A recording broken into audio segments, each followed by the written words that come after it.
before we have a punch on? Why are we recording all that? Aren't we doing our old intros? We are. Relax. I just forgot. We're going to start now. Relax. Oh, my. Why don't you have a hint? You saw my best jokes already. They were your best. 1, 2, 3, 4. I'll give no credit to this side ever. I'll give no respect to this side. John Ruck, honorary Blues brother, Will Hayes. Yes. Mr. Paul Sebastiani, welcome back to the show, mate. This one game is a build-up of, a year's worth of work. That's if you think of his performance. And I gave my opinion. It's an opinion-based podcast, fair enough. How's that? New intro. Yeah, it's cool. Hey, we don't do a podcast anymore. We run a show. This is a show. Who are we? The footy show? Hey, listen. Like you're going to be Eddie McGuire and rub his little hands together. And like we said last week to all listeners, it's a brand new year. We're going to a different level this year. So that's it. Now, off the top, before we start this show, I just want to say, Willem Bow, works of Willem Bow. This kid is a superstar. If you ever need a video package done, look him up on Instagram. He puts together what you just saw there. He puts together everything you see on the Blue Broad channel. Kid's a superstar. So make sure you hit up Willem. We've got another video that you'll see on socials this week as well that he's put together as a bit of a Blue Broad pump up for the year for us. And now, welcome everyone to episode 79. How's that? 79, almost in the 80s. Episode 79 of the Almost Blues Brothers podcast. I'll still call it a podcast. I won't call it a show. Episode 79 of the Almost Blues Brothers podcast. Almost Blues Brothers podcast. I'm Joe. As always, I'm joined by Dan and I'm joined by Jules. Off the top, how are we? Good. I'm just hoping you get better as the show goes on, Joe. Oh, okay. I've hoped that for the last 78 episodes from you, but I'm still waiting. To be fair, just obviously, when you do announce, the 79th episode or the 8th episode, we can't name any players anymore. It's too hard. What? It's the the 45th episode. It's Franchina's ep or whatever we used to say. We can't do that anymore. I reckon we haven't been able to do that since about episode 50 something. Remember when we used to say it's like Crocker's ep? What number is he? Yeah. Like 7. That's when we're really bad and really inexperienced. Yeah. And we had nothing, and we actually had no creativity or anything. Actually, to be fair, I was thinking about this the other day. Remember the Aussies? I think it was like an Asian Cup qualifiers where they had a lot of A-League players playing and they were wearing like numbers like 148. Do you remember that? Dan, how are you, man?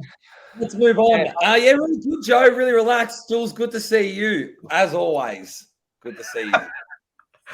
Hey, how's this? We didn't even plan this, but we've all got white T-shirts on. I don't think that's we do too. That's ridiculous.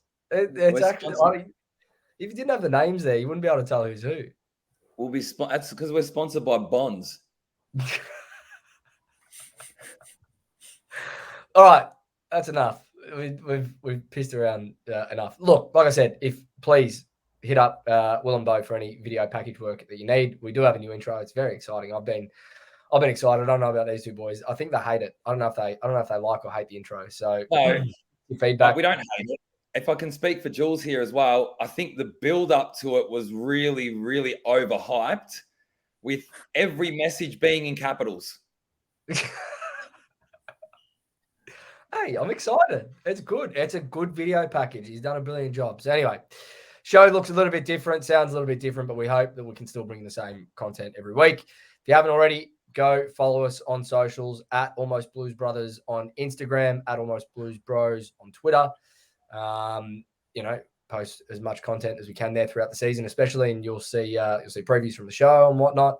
And also, if you haven't, and you're listening on Terry's YouTube, please like and subscribe if you haven't already to the Blue Broad channel. And if you're listening on Spotify or Apple, hit that 5 stars and follow for any auto updates for episodes. Now, boys, we've just had a practice match. This is it. Second episode back for us, and we've got a practice match to talk about. We've got another one coming up in about a week's time. So and some Blues news off the top, which is a little bit unfortunate, but we're gonna have to cover it and have a chat about it. So, without any further ado, let's get into it.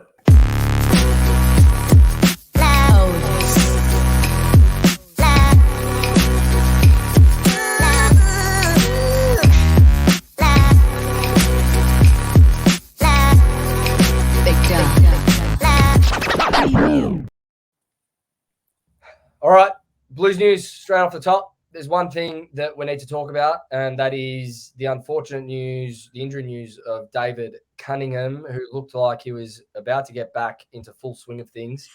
There was even talk of him potentially lining up in either the AFL or VFL practice matches on Friday, but there was news that came through on Wednesday that was unconfirmed at the time that he had done his shoulder, and that's now confirmed, unfortunately, for Cunners.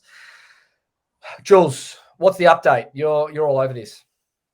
Yeah, I just saw an article during the week, and it's obviously very disappointing, boys, that it's come in a bit of wrestling in the gym, and it wasn't the wrestling of the training kind. It was more just a bit of fun with the boys. And yeah, obviously he's done his shoulder. He potentially needs surgery. They're going to be getting a scan done and some assessments. And then from there, they'll obviously have, in terms of go down the right course of action. But potentially they're trying to see if they can strengthen the actual joint over the next 5 or 6 weeks to see if he doesn't need and prevent surgery. So it's a time will tell, I guess. Over the next week or so, I reckon we'll know more. I think when a lot of clubs look at an injury like what Cunningham's done, I think they do look to try and prevent surgery first. So they'll strengthen the muscles to protect the shoulder joint, to build stability in the shoulder again. And if they can do that, then better for him. Means he should be able to come back hopefully quicker. Because again, when you have surgery, you're going to have limited range of motion through that shoulder as well, So I feel for him. It was there. I feel for you boys as well, because I know we were having conversations a lot in the off season, and you guys were amped to see him back. Hey. Well, I just thought for me, like, he was probably that missing link, bit of pace through the midfield. He could have played on a wing, could have played out of the middle.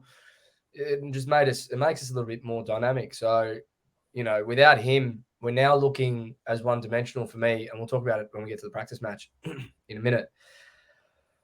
But we still look one-dimensional without that explosive type, either on the outside or the inside, that could kick goals. Like before he did the ACL, especially, he started to show that he was a goal-kicking midfielder. And, probably outside of Zach Fisher, I can't really name one that pops up every week at this point. Yeah, for me, like I said, Joe, and I think we've mentioned, and you've mentioned, obviously, just before, I reckon he's that kind of player that we actually miss. I think he brings a bit of X factor too. Sorry, hasn't played, like I know we've seen what he's done, but now how long's he been out now for? A year and a half? You know what I mean? Like, how do we know? Well, he's been missing for 2 years. 2 years. He's played for 2 years. So. But in terms of his ability and his traits, I feel like as if it's a massive miss. There's not many players in our team. Even Walsh, he has a bit of running power, obviously, as well, with a bit of breakaway speed. But yeah, like you said, Fisher, yeah, it's pretty one-dimensional in that midfield. I see in the Pracky match. Yeah, to be honest with him, boys, I'm like I said, I'm shattered for him, and I think he'll definitely, if he was fully fit and we got him games, he'd offer something unbelievable, because he's a handy player. But we've not had him on our list now we haven't had him playing, so it's not something that I think is going to be detrimental. Do you know what I mean? Like, he didn't play all of last year, so we've managed the season without him. You know what I mean? Well, yeah, we have, but I don't know. For me, it just would have been exciting to see that next layer or different. I guess different type added to that midfield mix, because name one now that can come in with the leg speed that he's got, and with the the explosiveness that we've seen and the goal kicking ability that we've seen. Like, obviously it was still all based on potential, because we only saw it for a short period. But maybe outside of Corey Durden, who might pinch hit in the middle a little bit throughout the year, like I can't see anyone else really playing that role. They can, Let's not and forget. they can even rotate on a wing, for example. Okay, yeah, I get that 100%. But let's not also forget we had 10 individual goal kickers on the weekend. True. During the weekend. True. Yeah, it's like that's pretty promising. Yeah, for me, it's more about obviously he's very talented, etc. But it's more about the traits that he does offer. I know, for example, we've sort of, particularly end of last season, we had Doherty for the last couple of games in the midfield, and that sort of gave us another point of difference, I guess, in the midfield. What would it be like if we did have Cunningham and then Doherty didn't have to do that, or we had another layer as well, and it just creates different elements. And Voss has spoken about it in the media as well, and that's the thing I think we miss. That's the point. That's exactly the point. It frees up others to go play other roles that they're probably stronger in, to be fair. But anyway, like, look, let's just hope. I am glad that they didn't. Hold on, I'm glad that they haven't gone down the surgery route straight away. I just have apprehensions about it after what we saw with Walsh, where they delayed the surgery, ended up having the surgery anyway and missing more time. So, best of luck to Cunners in the recovery, but let's just hope it's only 6 weeks. Can I ask you boys something? Do you think we would have looked elsewhere or a bit differently come trade period if we knew that Cunners was going to be out? Don't think so. I mean, we spoke about this last week. We lost Zach Williams and brought in a Project Ruckman, so I don't think it would have changed anything, to be honest. I think to your point, Dan, they're probably okay with the fact that we've been able to play without him in the system for so long now. And that's where my question was leading to. That's what my question was leading to. That if you had said no, not really, just to sort of justify what I was saying in regards to, not that I'm saying that he's shit or he's anything like that, but I'm just saying that I don't think because he hasn't played in this system at all, and we haven't seen him at all. It's technically not a loss. Correct. That's exactly right. Yeah. But anyway, let's considering obviously Vossi hasn't really had him. But my thing is as well, going into considering, more personally as well for Cunningham, it's like, where is he now? Potentially, I think it's only a year on the list. Even for him, do you think he'll want to go down the reconstruction, down that way? Or do you reckon he's going to try and strengthen it and not? Because virtually this is like the last 5-6 weeks of potentially his career, really, starting around almost a couple of weeks before round one. I think they're going to best advise him, Jules. I think at the end of the day, they'll best advise him as to what they think for his best interest, for him to have a career in AFL football, to see what that can be. So I think we'll have to wait and see. Let's just see in 6 weeks' time. Let's hope he misses a month and he's back round 5, 6, and he's doing what we know or what we hope he can do for this side. Because I'm still excited by the prospect of him coming into this team. I am, and let's just wish him all the best at this stage. All right, that's it for Blues news. We're into the practice match review against the arch enemy, the Filth. On Friday at Icon Park, we got the chocolates. I think it was by 9 points in the end, 83-74 off the top of my head. And like your boy said, we had 10 goal kickers for 12 goals. So I think Harry was the only multiple goal kicker with 3 in the end, which he kicked all inside the first quarter. So it was a good performance. We've spoken to the likes of Paul Barbaza, even Reese today, about how much you read into these practice matches and whatnot, but they give you some insight and a bit of a glimpse into what you're hoping to expect going into the season in 2 weeks' time when the ball bounces at the G, right? So I guess off the top, just your initial thoughts of what you saw overall. Let's not get into the nitty-gritty of, we'll talk about the second quarter and whatnot, the laps, but overall, how did the team look? Were you impressed? Did it sort of sit where your expectations were going in? How'd you feel? I don't know. For me, it was just another practice game, really. It was a good hit out. Fortunate enough to go through the game unscathed as well. Plenty of minutes in the legs of a lot of boys. Evan Kennedy played both. I think he played another quarter or a half of the VFL. So that was interesting as well. Obviously a good hit out, good win. I'm not reading too much into it. There's a lot of good things that we did see. but a lot of things that were good, I feel like as if we've already known that were there. I Spot on. didn't really see much else that we sort of tried to add to layers over the preseason. I did see a bit more kick mark around the wing and trying to use the likes of Akers.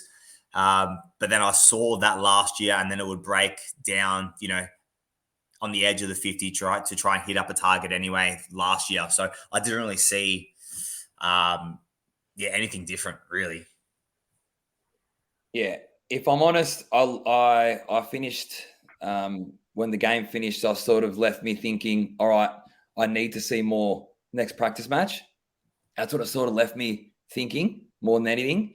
What I wanted to see is something that I didn't. Again, like what Jules mentioned, we saw glimpses and patches of the Carlton that we know and that we've seen all of last year, which we're expecting.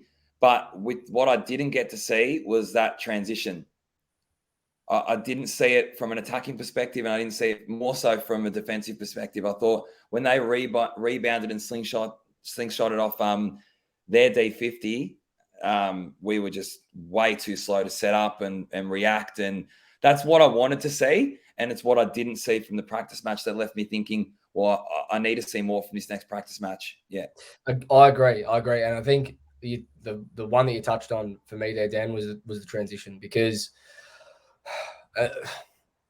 we dominated them out of the middle, like all game dominated. And that's what we've come to know about this group, and with Voss at the helm and whatnot. That's the transformation that we saw last year, is that we just dominate teams out of the middle. And we did.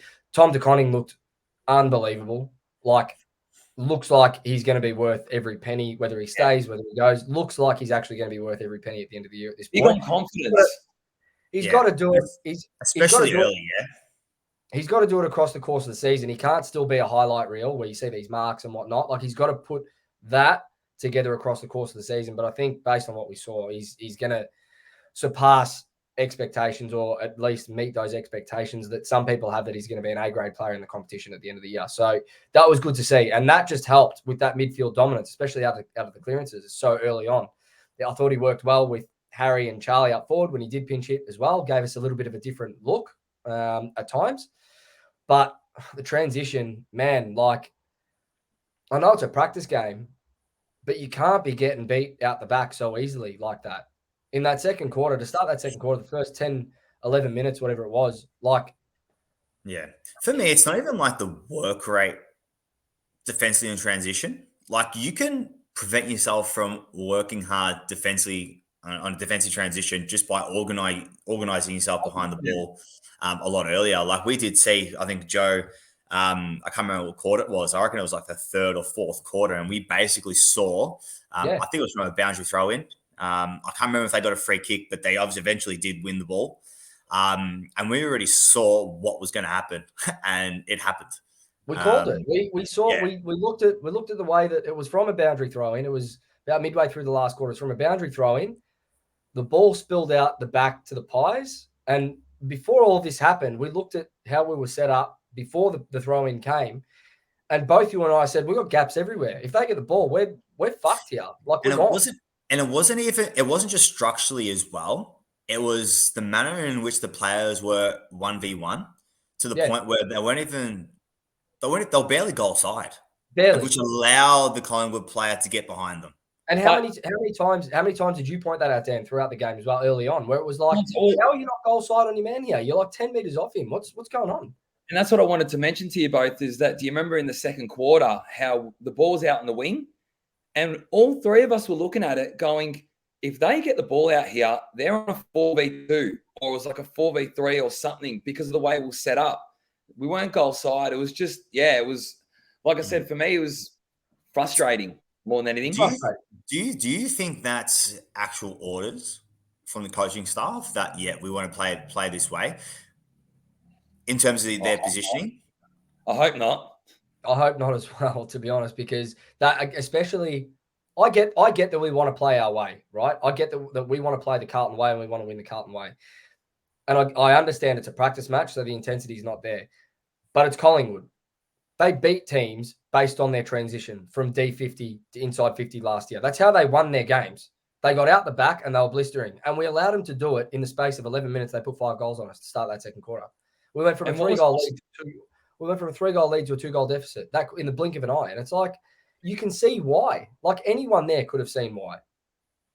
Yeah, and what was frustrating to me was the fact that we, like I said, all of us could see it, but the fact that we're going inside out like forward 50, I feel like our defensive line should be anticipating it. They should be like understanding that the ball's not going to always go in there clean. So just be ready. Like, how is that not something that's just embedded in every defender in our, like, not even in the whole side, you know? It's like that. It's like it seemed as though it was so reactive, as if they were just thinking that the ball's going to go inside our 450 clean. Harry and Charlie will take it. We'll kick a goal, go back to the center, done. You know, like that's how far away they were from their man or out of position. It was really poor. It really was. Agree. All right. That was obviously the bad. Now, in terms of the good, I thought outside of that, we said it multiple times. Like, we just looked the more polished side from bell to bell for me. Like, it took us a little while to find that groove and whatnot, but halfway through the first quarter, we just looked like we were never going to lose that game. Even when they had that 5-goal run, yeah, it was disappointing to see and whatnot. You still felt that we were going to hit back, and we did in the third again. You know, there was obviously a bit of a breeze towards one end, and a lot of the goals have been kicked towards that end, but we looked the more polished and driven and executional side out of the two for the majority of the day for me. I feel like as if we were more well drilled, but I don't know if that was because Collingwood traditionally, or particularly last year, have been playing that more like gung-ho sort of style of footy. Chaos. Yeah, more chaos. Maybe that's just their brand of footy.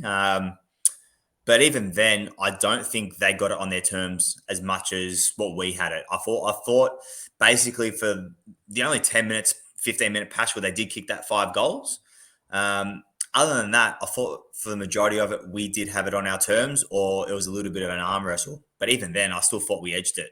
And I thought just because we were well drilled, and I think we do have that, class above them. To be fair, I know we discussed it obviously with Baz and Reese today as well in the group chat that we do have. That's the case. So yeah, I mean, interesting to see, and arguably, I think they probably didn't have too many out. To be fair, from their actual No, they didn't. close to full list side. So it's actually really interesting to see. Orange Uncle, he's a Collingwood supporter. There you go. He actually wanted to do that to you. He knew we were talking about him. He had the And is that no pizza? No way. What a good man. He had a kit of a Collingwood supporter as well. Go, Jules, continue. I've actually lost track of what I was going to say. That's too good. All right, who impressed you out of our boys? Well, yeah, can I say that after seeing what I'd seen in the first half of footy, my eyes and everything sort of for me just became drawn to what Sincotta's going to do in this practice match. And I was really, really impressed with him. I think it's his spot come round one. I really do. Like, right, so I was looking at him, looking at Cowan. Don't get me wrong. I think Cowan was very composed as well. But Sincotta just had something where even by foot, he can break lines. Like, yeah, he was great. Yeah. Let's start there then, right? And I'll ask you this, Jules, right? So Hollins, Cowan, and Sincotta, which all three played brilliantly, I thought. Like, especially Hollins and Cowan, their first hit outs. Hollins, sure, like you look at him, he probably can put a bit more size on, but I thought he was brilliant. Like, he broke lines. His kicking ended up, once he got into the game, it ended up becoming a bit better, but he looked good out there. He looked comfortable. Cowan looked, for me, unbelievable. Sincotta looked like he was comfortable at the level, and he's been in the system for a long time. Jules, if you're looking at round one, we've got a spot on half back, and we've probably got a spot to rotate one of them on a wing, like a Hollins or even to help push maybe Nick Newman up a little bit higher on a wing as well at times. So of the three, if you were to pick two as part of the round one side, who did you have after what you've just seen from that Collingwood practice match so far? I mean, it's a bit difficult because I'd have to have a look at the whole 22 I would pick, to be fair, just in terms No, of no, balance. don't worry about that. But let's just say you had to pick On two of the three. performance, On based the on performance you performance, saw. Yeah. I reckon Hollands was good, but more so in moments didn't really have enough of it, especially as a winger. I'd say even Cowan was good in moments too, to be fair. But I just felt like when Cowan did have the ball, he probably did a bit more with it, a bit more purposeful, I'd say. And then Sinclair, I would have to say he did turn the ball over a lot more. Sorry, not a lot more, but especially early. And I'd have to say that he's just his physicality. So his body, he's actually pretty quick. And obviously after the first kick that he did miss, or did turn it over, he was actually pretty good by foot, boys. So I'd probably have to go with the Cowan and Sinclair, to be fair. Dan? Yeah, definitely. For me, I'll tell you something, boys. I don't think O'Brien's safe at all. Yeah, I, fair. I do not think O'Brien is safe. I think that we could be seeing something very different for what all these boys showed us. And again, I want to see one more, but I don't think O'Brien's safe for me. So I'll definitely go Cowan and Sincotta, but it could look a lot different. Yeah. I think, look, I don't think O'Brien's safe at all, especially just yet. But I still think he's ahead of Hollands. I'll have to wait until the Sydney game, but he's definitely ahead. I just felt like as if he got into the game a lot more, and did show a lot of defensive efforts, particularly on the side of the ground where like all the people were. We could actually see it in the flesh, up a little bit closer. So I would say he's arguably improved in that area, especially in his tenacity and his tackling ability. So I think at this stage, he'd probably just edge a little bit more over. I think he is safe for me for round one. I know it was a practice match, so we're not going to get too carried away. But I was actually impressed with the development of O'Brien. What I saw, I thought he actually looked a little bit bigger too. Looks like he's put on a little bit of size, just enough. Like he's not too big for a winger, but he's put on just enough size. I thought his kicking was phenomenal, which we knew from last year. From last year, but I just feel like he was a lot more confident taking on certain kicks without hesitation, which we saw last year at times. I thought his ability but his desire to take the game on looked a lot better than what we saw at times last year. That there's a play down that wing. He gained 100 meters. He was getting chased by that Collingwood number 16. He knew he was going to get caught. And just a smart footballer, man, handballed it in front of himself and ended up, like you said, Jules, gaining instead of seeing the ball out or instead of getting tackled and pinned for holding the ball, he gained 100 meters and we're inside 50 I think he almost hit a target. It's not even that for me. It's the footy smarts, because he actually had nothing up further afield. So he knew if he did kick it, it was going to go out of bounds and it was going to be pinned for deliberate. So he actually just thought, you know what, let's buy myself a little bit of time here. And he made the right decision. I'm glad we're seeing those signs in Lock, because he's a player that I think can be very damaging in a side like this. He's like what we were saying with Cunningham before, right? He doesn't have the explosive ability of Cunningham, but he's got that outside run and that pinpoint accuracy with his left foot where he can just deliver it on a platter to our forwards, man. Like we've got superstar forwards. If this guy's putting the ball down their throat like he does all season for 22 games and he takes the game on, he's more confident and he shows what he showed us in that practice match, forget about it. Forget about it. We probably need that kind of winger as well. So, you know, you got the likes of Akers on one side. You need O'Brien in the team, for me, for that. To your point, though, Dan, he has to show it again. Like he's got to show it every week. There can't be these lapses because we do have players now that are lining up to take his spot on that wing.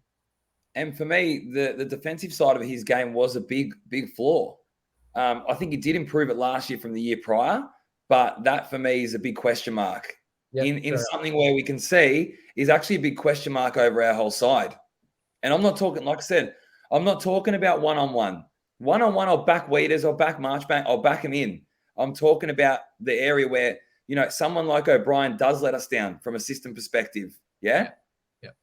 Let's talk about someone that looks like he's not going to let us down from a system perspective. On the other wing, Blake Acres kept his depth on that wing and his width all game, and I loved to see it. Didn't get sucked into the contest, stayed wide, had the feed out wide, ended up getting us forward more often than not and hitting the target. If he didn't hit a target, we gained meters and it was a stoppage. Like, brilliant pickup he's going to be. Brilliant. Well, you can just see what 100 plus games does. He's that more experienced head out there, and he's obviously played the wing role for a number of years at St Kilda and Fremantle.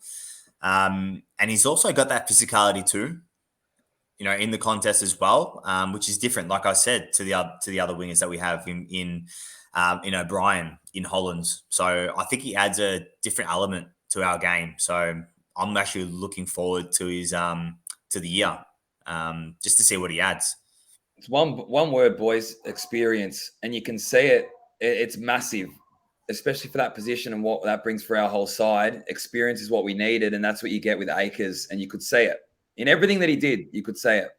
I just thought that, like, I haven't seen this Carlton team be able to do that, hold that structure so wide, and it opened up the ground for us when we're going forward. I actually disagree with what you said before, Dan. I don't know. Actually, I don't know if you said this. Did you say you were concerned about the attacking transition or just the defensive? I did say attacking as well. I thought it was a bit too slow. I was not impressed, but I saw signs of growth, and I think a big part of that was from Blake Acres holding his width on that wing, because it just opened up the ground for us to either go wide, which when we did that last year, it was too slow and it seemed a lot quicker. You had Motlop running onto the ball because there was space in front of him, or go through the corridor like we've seen us do time and again through Assad or whoever it may be. So, look, it's a small sample size, but if we're going to see that structure going forward, or going into attack, throughout the year, we're going to be very hard to stop moving the ball in hand. Yeah, like I said, I reckon it was better. But yeah, again, it did break down, across half forward in terms of trying to pinpoint someone inside forward 50. But so I don't think that's his role though. Is that more structure or is that more execution? Because our kicking was deplorable at times still. I thought execution, but that was happening last year as well. I feel like as if depending on how we are moving the ball, to buy players time and movement in the structures, though, it's not just the skill execution either. It can't be all just the skill execution. It's timing as well. I'll be honest with you. The reason why I say I found it poor in transition through attack is because you can measure that kick a lot better if you move the ball quicker to that person that's going to deliver it in. Make sense? Yeah. That person's going to get inside 50. If you get the ball quicker to that person, they can measure the kick and then you can hit a target. If it's too slow, your options become more and more depleted. And that's what I was seeing. Not all the time. Like when we moved it and we moved it well, we looked unreal. But, we did. Like there was passages there that they couldn't get near us. Yeah. And, and we'd hit Charlie, we'd hit Harry or, but from time and time, again, I'm saying this because we need to win a premiership. I want to see us compete. No, honestly, I'm being dead set. That's why I'm saying this, because then these things here need to improve. Of course. Like, you don't see a Geelong making those executional errors too often going forward, for instance. And you don't see Geelong, we spoke about this today before the podcast, you don't see Geelong lose their structure defensively. They're a brick wall. You got Tom Stewart in the same spot every single time as that spare man intercepting. You've got Mark Blitzarves when he wants to go back there. You got Sam DeConning now, who just on almost any forward in the comp, you back him in one-on-one. So, the part in all of that, because we've got a Wiedering that you back in one-on-one. We've got, Louis Young that you'll back in to spoil a contest and to hit a contest and whatnot. But we don't have that Tom Stewart, where there's a general down there making sure that the defensive structure is 100% solid for 100% of the game. And anticipating turnovers and anticipating that things might go wrong further up the field, so you're set. Yeah. Arguably we should, Whether they're doing it or not is a different story. I think we've got players down there that have the ability to do it. That's where McGovern or Marchbank come in, or both. Correct. And that's why it's so important that we need 15, 16, 17, 18, 20 games out of both of them this year, because they're the players that are going to do it for us. Yeah. We saw it in the system for small patches last year. They're the two. Talking about deconing, I think it's important to talk about our ruck stocks, just to see what's going to happen, because I did call it last ep where I'm unsure what's going to be happening with our ruck stocks. And obviously TDK rucked for the majority of the day. Murkoff did come in as well in patches. And then you had Pitto in the reserves, but I'm not too sure whether that, or at least I think it was because Pitto's it was easier to manage him, obviously, in terms of his workload, coming back from obviously his knee operation over the preseason. But where do we see it? Where do we see it going now from what we've seen? Jules, for me, Murkoff didn't show me enough. I don't know if you boys in what respect? In what respect? In the respect of hitouts. Okay. In the respect of in the fact of, I felt like someone like Pitto and TDK can get around the ground a lot easier than what he could. That's my opinion. I don't think he's competing. I think it's Pitto's and TDK's to lose. Okay. So we're going to go the two. Yeah. It'll be interesting to see what happens with the Swans on Friday, because I think that's going to be as close to our round one side as what you see for me. Well, you'd expect it to be anyway. But you think so? I would think that round one you're playing DeConning and Pitnet together. I'm not reading too much into Pitnet playing VFL. Remember, he's just come off knee surgery, right? So they just want to get some match fitness into him first and foremost, rather than a competitive hit out at an AFL standard or against an AFL level side. Hopefully he plays against the Swans on Friday. Hopefully he looks good. And I think round one, they're the two that you'll see until it doesn't work. Both players can be a threat up forward as well. Absolutely. DeConning especially. So you'd be stupid not to go with both of them. Yeah. I did hang around for a half of the reserve game, and Pitto looked untroubled at all. Okay. We'll likely see him Friday. I can't actually remember if Sauce spent any time in the ruck. I don't think he did around the ground too much. I don't think he did at all. No, I don't think he did. Maybe inside 50. I can't remember if it was him or Harry. It was either one or the other. This is the other thing with Sauce now, though, right? So you look back at last year, and he probably held his spot because we had ruck troubles, right? To be fair, I barely saw him on Friday. Jay Sauce. Yeah, I mean when he had the ball, when he had the ball, especially forward, like he took a couple of marks inside 50. It was good, couple of set shots, and I think he nailed one. But I don't know. I really don't know, and it's the first time I've said it, because I don't think we need him if DeConning and Pitto are firing. You can't have DeConning, Sauce, Harry, and Charlie all in the same forward line. It's impossible. Well, we saw it round one last year, so I don't see us not. I think unless, to be fair, I think unless they're comfortable pushing him higher up the ground, he plays like a hybrid wing role or a link man. I don't know. It was something across my mind when I was watching, because I'm going. I don't know. I had impact around the ground that we saw. I disagree that at this moment he's not ahead of even TDK. You're saying he is? Yeah. He is? I'm saying, yeah, for sure. For me, Jay Sauce is ahead of TDK. Yeah. Yeah. For sure.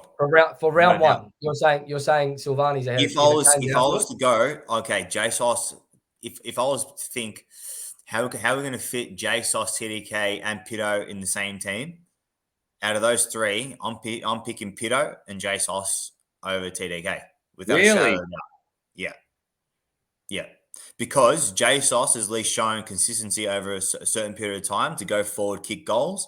He's got the ability to hunt down and tackle, like he did on the weekend, which actually converted in a lot of scoring shots and scoring opportunities. Did kick a goal, unlucky probably to kick 2 or 3. Has the ability to go in a ruck. For me, he's more flexible, and more flexible in the sense that he's more consistent at being flexible. and he's with shown his injury, or Pitto and his fitness, can he go a whole game? Predominantly, Well, I this don't is know. what this is. Do you know what I Jules is saying he looked unflustered in the VFL match, so Pitto? you think his match fitness is there, yeah.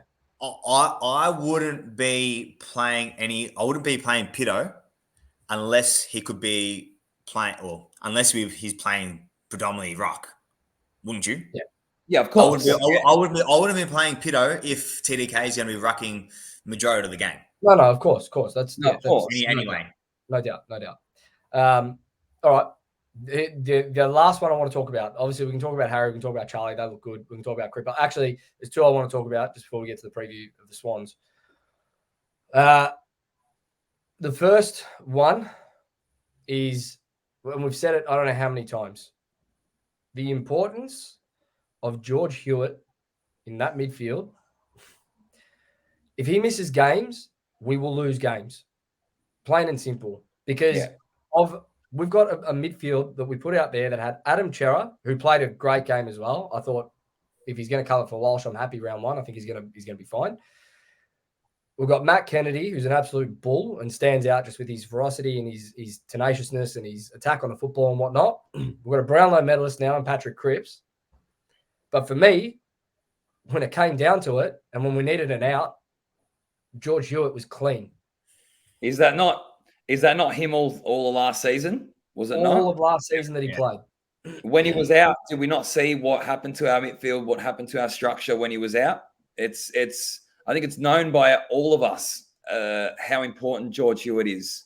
You know, he just stood out. He stood out. Like, he doesn't look like he's going to stand out, but what he can do under pressure and when he's got bodies around him and just get the ball out cleanly, get the ball out cleanly. I see us get the ball out so often and it's fumbled and whatnot, or it's someone fumbles the pickup and then the handball shit.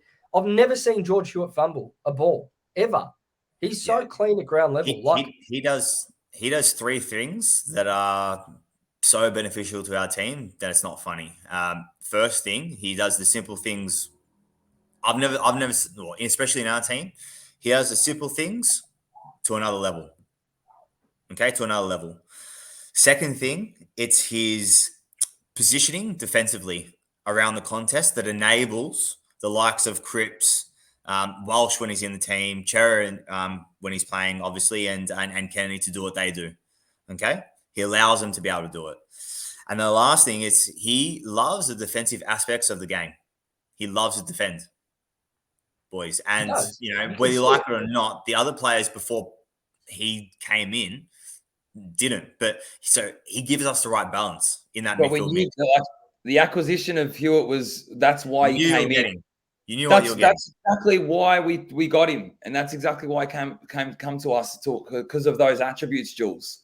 So for me, Joe, don't get me wrong, his importance is, I think everyone knows how important this guy is. I know you've got one more point, but what I actually like to see, and what we did see, I think me and you were talking about it, Jules, was the way we're lowering the eyes going inside forward 50 and seeing that ball go actually top of the square, like, do you know what I mean? Like cutting it across top of the square. Like, it was much better. We looked a lot more, team-orientated. Yeah, but just smarter in our decision-making. That was another thing that I wanted to point out today was we weren't just dump kicking it. Yeah. I could see us go in with trying to hit a person, but lowering the eyes. And that's not something that we did last year either. When the chips were down, You're also talking about when we're already deep inside 50 and we squared the ball to the top of the square. Correct, yeah. The player, that actually leads into the player I wanted to talk about because Zach Fisher did it time and again. I think Zach is about to have the year of his life, to be fair. If there was a most improved player award like they've got in the NBA, I'd be putting my money on Zach Fisher for 2023. I think he's going to have a blinder from what the way that he was moving. We already know he's a great kicker. I think he was rated the second best kick in the comp last year behind Pendlebury. I think by far he could be the number one kick in the comp by the end of the year. I think the role that he plays is super important to our link forward. And to your point, he's added that layer to his game where he's now not just blazing away as well. He's even when he's deep inside 50, we've seen him try and go for these goals, and sometimes he pulls them off, sometimes he doesn't. But he lowered the eyes, he looked inside, and he went top of the square every single time he was in that pocket. I loved it. I loved it. But there's conviction as well in doing it. It's not second guessing, wasting time. You can see that as soon as they see it, they'll play it, and it was actually really pleasing. When you've got two forwards at the top of the square like Harry Mackay and Charlie Curnow, why are you not doing that every time? Why is it taking this long to realize, hey, boys, lower the eyes, look for H, look for Charlie low, and they'll probably outmark their opponent 9 times out of 10.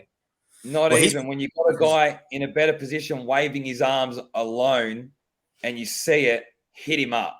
And that's what I saw. It was like see ball and just go, you know?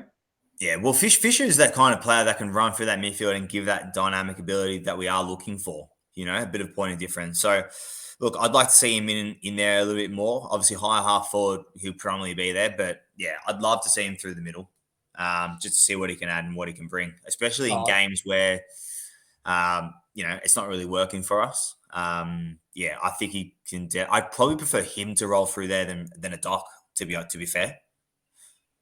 We're going to see it. We saw it in the Melbourne game and the Collingwood game. We'll see him at centre bounces for sure. But it's important. Our ball speed and the way we move the ball is important to get it to someone like Fisher very quickly as well. So he can do what he does and measure that kick inside 50. That's pivotal as well, boys. Agree. The only other one I want to mention was just good to see Ed Curnow back out there again. It's been a while. And I think he actually looked pretty good, to be honest. He can still run all day. If we need him to play a wing role, maybe that's a role that he can work on if we need him to come in and play that role. But he looked fit, he looked firing. Maybe there's still a role for Ed at some point this season. Who knows? He's like Maccabi Diva, big heart, big engine. Yeah, For Ed, I reckon he will play a role, obviously just through injuries and in the natural course of the way the season goes. I don't see him. I'll tell you what, on a regular basis. I'll tell you what. We're talking finals this year, obviously, right? We're all going to be livid if we don't make finals. But Ed Curnow's a player. We're in a finals game, in finals footy, where it's contested, where it's close, where you might need someone to negate another midfielder, an opposition midfielder. Even if he only plays a handful of games throughout the season, if he's fit come finals, he'll get it. He might actually get a look. If this coaching department is going to look to set up for who we're playing against. If they've got blinkers on for we're going to play our way and that's it, then he probably doesn't get a look. But if you're looking at like a Melbourne and you need big bodies around the ball and you need someone to go to an Oliver and just niggle him all day, or a Petrarca and niggle him all day, Ed Curnow, he will run all day with him. And I think he looks fit enough to still be able to do it, to be fair. All right. Do you want to do votes? No. Nah, not for a prick. They don't mean anything. Let's talk about this one quickly. So we've touched on it a little bit throughout that review. And like I said, it was good to get a win. If they had come to Icon Park, that Filth, and taken a win even in a practice match, I would have been filthy. So I'm glad we just got a win. We move on. But this is almost the real deal now. This is official preseason game. What's the word? Lodged by the AFL? I don't know, whatever. But this is part of the official community series, whatever they're calling it now. This is it. This is the last dress rehearsal before round one. Swans on Friday, up in Sydney, Friday night, I believe, or 4 p.m. Yeah, Friday night, 7 p.m. 7 p.m. I think. I'm going to be looking for a few different things here than what I was looking for against the Pies. So what are you boys hoping that you see? Probably name the number one thing that you're looking to see on Friday. You can name mine. I don't know what yours is. I can't name it. We just spoke about it at the start. Defensive transition. I need to see it. Okay. I'll do. I would say two things just because I feel like as if there's two sides to the game. One's obviously how we set up defensively behind the ball. Both when the ball's in motion and even at stoppages. I feel like as if that's the most important time to set up. And it's the easiest time to set up when the ball's actually stopped, whether it's boundary throw in or a ball up, kick ins, etc. Do you think we're bad there, Jules? Do you think Do I we're think- bad there? Yeah. When they actually moved through us, Stop. when they moved through us, it was usually through like a boundary throw in, or it was at stoppages. That's where they got there. Noble. For me, it was more when Noble or someone like that was getting it and going straight through us for. Do you know what I mean? That's when that was my worry more than anything. But they were doing it, for example, like after a stoppage, a lot of the time. If you go back through, in that 10 minutes at the start of the second quarter, they actually, a lot of their goals or their scoring opportunities came from centre bounce. It actually came from Yeah, stoppages. but the majority of those times was centre bounce, though. I'm pretty sure that 10 minutes or so. Yeah. So you want to make sure that we're just not beat at our own game, basically. Yeah. And the last thing is the connection inside forward 50. Whether we're moving it around the arcs, or even going out of the center. If we can go, I remember early on last season we were moving the ball out of the center with a front handball, like going forward and then hitting up. I want to see that because that's dangerous. When a player is running out of the center square forward, what's the defender going to do? Rather than just a dump kick, and obviously you still got one-on-ones inside forward 50 because of the 666 rule, but especially when you got a player running out the front of the square, it's dangerous. Yeah, I think for me, you've nailed it, boys. I think they're the two things I actually want to see. So defensive transition, especially because they've got players like a Nick Blakey, they've got players like Errol Goulden, they've got players like Harry Cunningham, James Rowbottom that can run, and they can run quick, and they can move the ball quick, and they can break it quick. So I think defensively we'll get cut up by a Sydney type side like we did against the Pies, even though it was only for 10 minutes.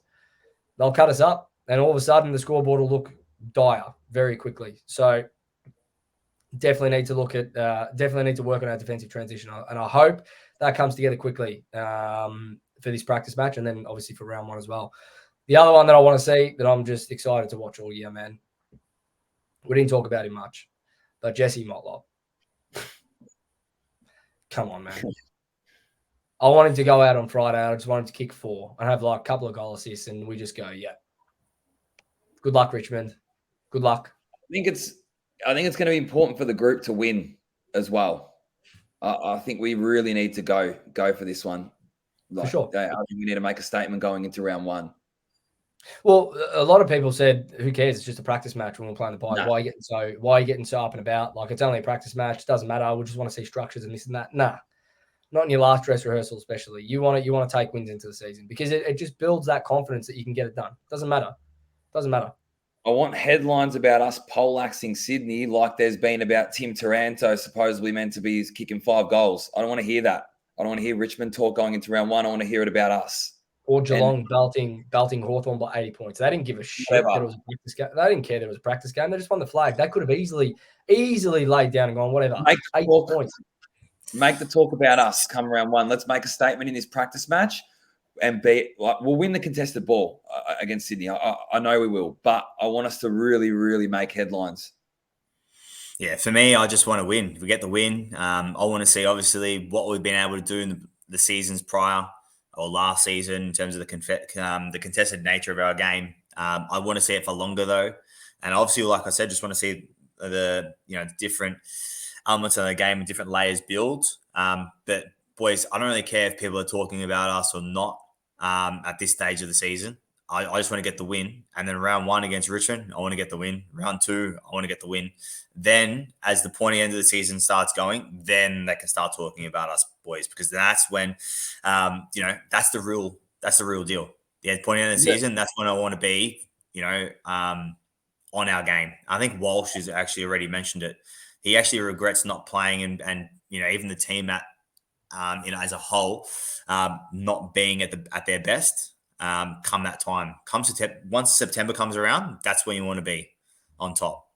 I'll tell you something, boys, just quickly before we finish. I'll tell you why I'm personally really focusing on the defensive side of the game for us and why I want to see it is because last year, and I don't want to talk too much about last year, but the reason why is, see the Hawthorn game? They come back and we won by how much in the end? A point. A point. Imagine how much of a difference it would have been for finals if we won by 20, 30, 50. So that's why that there for me happened too much, too often. It needs to be addressed now. The Port Adelaide game as well, which was I think the week Yeah. after. Well, that's what I'm saying. Point lead again. So and with Yes. what we missed finals by 0.6%, you kick 1 or 2 more points and you're in. You know what I mean? You beat Hawthorn by 50. Let alone 50, correct. Let alone 50. So I agree. I want to see us put together a four-quarter performance. I want to see dominance. I want to see no lapses in concentration, in execution. It needs to be a four-quarter performance going into round 1. Blues by 24, I'm going to say. Blues by 40. I was going to say over 40. Yeah. Do I need to put an exact number on it? I was going to say 45. Love it. Let's hope. Boys, until next week, up the baggers. On the baggers. Baggers.